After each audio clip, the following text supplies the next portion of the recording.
Hi friends, I'm Coach Marcia. Today I wanted to talk a little bit about training for a net downhill race. Now a net downhill race is one that is mostly downhill. Don't let that lull you into thinking, oh, gravity's with me, I'm just gonna fly down this hill and qualify for Boston, because that is so not the case. Training properly for a net downhill race essentially has three important components. Number one is confidence. You need to release your anxiety about running down the hill, losing control, burning out your knees, burning out your quads, rolling an ankle, or all whatever injuries your mind wants to entertain, because it's definitely scary thinking about running down a hill with wild abandon, losing control, and hurting yourself. So the more confidently you can proceed through your training, the better off you're going to be. Release the anxiety. And how do we do that? We do that by training. The more we practice running downhill, the more confident we become with handling that task. So you have to practice. Find a good hill or use your treadmill. Treadmills are wonderful for hill repeats. Not only are you going to practice running up the hill, you want the hill to be anywhere from half a mile long to 3/4 of a mile. I mean, I live in the Chicago area, so we're pretty flat.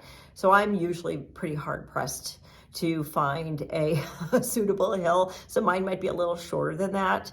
So what I would start that workout is you're gonna do, maybe a mile easy warm up and make it to your hill.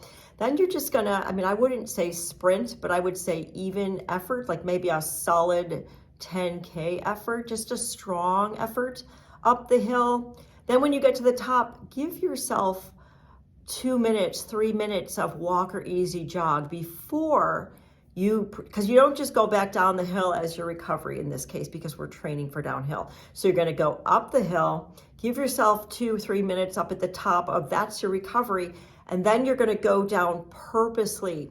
And we're gonna aim for a cadence of 175 to 185, which is kind of a normal cadence. I don't want you to open your stride, because when you do that, that's when you lose control. That's when you you strain your Achilles, you pull a calf muscle. So we don't want to open the stride, nor do we want to make our stride terribly small. Because if you're taking too many steps and your cadence goes up, that's a strain on your heart and lungs. Then you're doing a lot more aerobic work than you need to do, because gravity is in your favor. So you're gonna purposely and under control run down that hill. And now that is just going to come with a lot of practice. To start with, I would recommend 3 repetitions of that, up, down, up, down, up, down, and then, another mile of cool down. That's your hill repeat. Try that maybe every week, maybe once every other week. And then you're going to build and feel just pay attention to how sore you feel after that first time.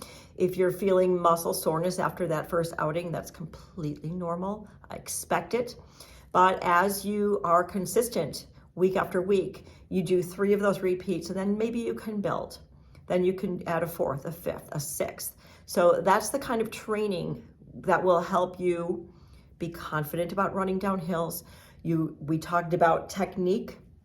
And the third component of running hills is strength. Strong runners run strong, and certainly when there are hills involved, strength training is going to help you. And I'm going to post a strength circuit specially designed for success on hills and success at, all marathons certainly, but certainly net downhill races like Boston.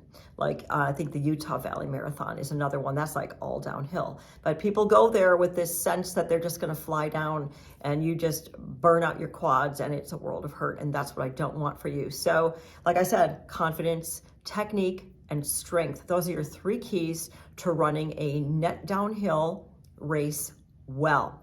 If you have any questions at all, put them down in the comments below and I will be happy to answer them. I hope this helps you.